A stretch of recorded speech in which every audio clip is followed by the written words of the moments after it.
juga bisa. Gitu ya. Gitu ya teman-teman. Nah, ini bukan sulap, bukan sihir. Nah, aman rokok aneh. Kawan-kawan tani, ini adalah momen ketika kami memasukkan peti mesin Kinza 830 sebagaimana didemokan pada awal video tadi ya. Ini kami masukkan ke mobil Sigra milik Mas Ardi dari Turen, Kabupaten Malang. Kira-kira ya 100 km dari tempat saya. Beliau datang langsung, dan untuk memasukkan peti ini cukup perlu waktu sebab tingginya kabin mobil Sigra itu hanya sekitar 86 cm, sementara tinggi peti ini 85 cm. Jadi selisih 1 cm itu membuat kami harus memotong bagian atas dari peti yang berbahan triplek itu. Nah, kemudian baru bisa secara mudah dimasukkan. Mesin Kinza 830 ini banyak diminati kawan-kawan tani di berbagai daerah. Sebelumnya, sebagaimana saya unggah di channel ini, juga ada kawan tani dari Magetan yang berjarak 88 km. Dan kemudian ada juga petani dari Kediri yang mengambil langsung ke tempat saya. Itu ya, mesin Kinza 830 kalau Anda tahu ya sama persis konstruksinya dengan mesin merek lain yang tipenya lebih rendah 820 dan mesinnya 6,5 HP atau 6,5 PK. Kemudian harganya lebih mahal, 17,5 jutaan atau 17,6 begitu ya. Nah, anggap saja 18 juta. Nah, kalau ini hanya 15 juta rupiah selama Maret sampai April 2025. Itu yang bisa saya infokan ya teman-teman. Nah, ini sudah kita masukkan, tinggal dibawa pulang. Lah, Mas Ardi ini ketika datang saya rekam, tapi audio di handphone saya bermasalah sehingga visualnya ya ini sebagaimana saya rekam pada 24 Maret 2025. Mas Ardi selain petani sayuran, jadi brokoli, sawi dan aneka sayur lain, beliau juga saudagar atau pedagang sayuran. Biasanya kirim ke pasar Turen dan pasar Gadang Malang. Jadi beliau mengajak serta putra dan putrinya. Nah, ini yang putranya yang kecil ini lucu ini. Dia pakai kaos kostum bantengan, satu kesenian tradisional yang populer di Malang dan belakangan menjadi lebih populer lagi sebab tariannya itu viral di TikTok. Musiknya khas jaranan atau kuda lumping gitu ya.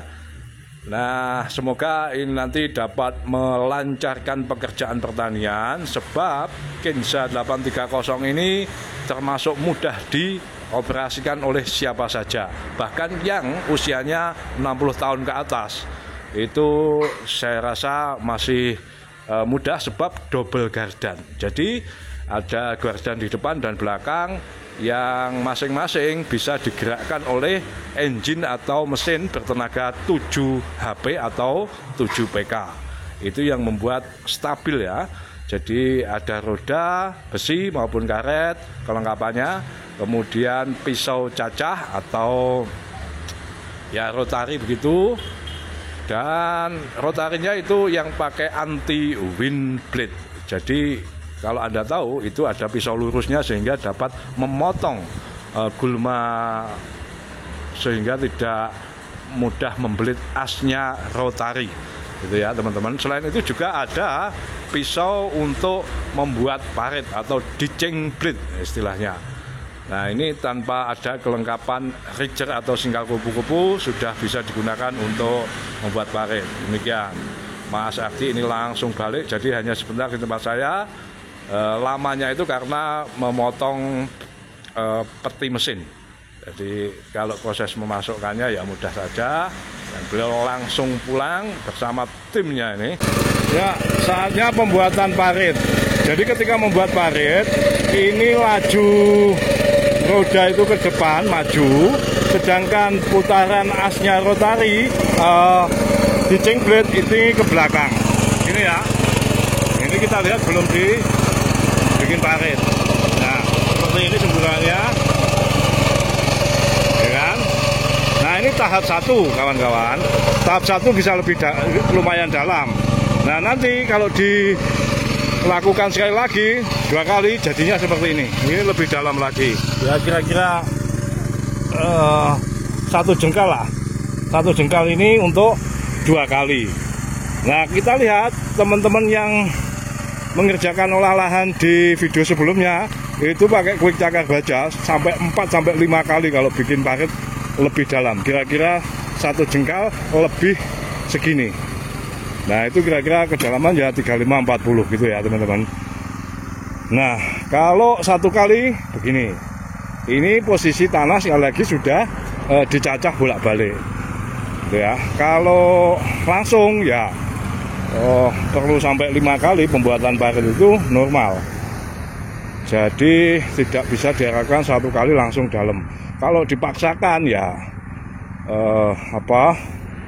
mesinnya yang kurang kuat. Ini masih uji coba kawan-kawan. Kalau soal lebarnya ya ini 1 jengkal lebih lah. 1 jengkal saya ini 23 cm. Kalau segini, ini kaki saya yang kotor seperti ini. Jadi 3 telapak kaki lah. 1, nah ini 3 telapak kaki perkiraan ya. Mungkin ya 30 cm-an. Nah sekarang kita akan membuat parit lagi untuk kedua kalinya. Tadi kan yang pertama sudah seperti ini. Nah yang kedua ini, nah, dikendalikan oleh Mas Aziz. Kalau pembuatan parit sekali lagi tetap perlu coba nanti lepas setir Pak Aziz ya. Bisa enggak? Apa dia enggak stabil sebab ini rodanya sempit. Tapi coba saja lah. Ya kan? Ini posisi kopling. Nah, coba nggak bisa ya? Oh, coba. Oh, bisa. Pembuatan parit yang kedua untuk memperdalam. Cipratannya semacam ini. Kan? Coba gede gasnya, tambah gas. Ini teman-teman. Yang kedua. Jangan ngambil. Nah, ini tanpa operator. Kalau yang kedua bisa. Gitu ya. Jadi ya teman-teman. Nah, ini bukan sulap, bukan sihir. Nah, namun rokok aneh. Gitu ya. Nah, ini mudah sekali. Nah, baru sampai sini kita hentikan di ujung bedengan. Gitu ya.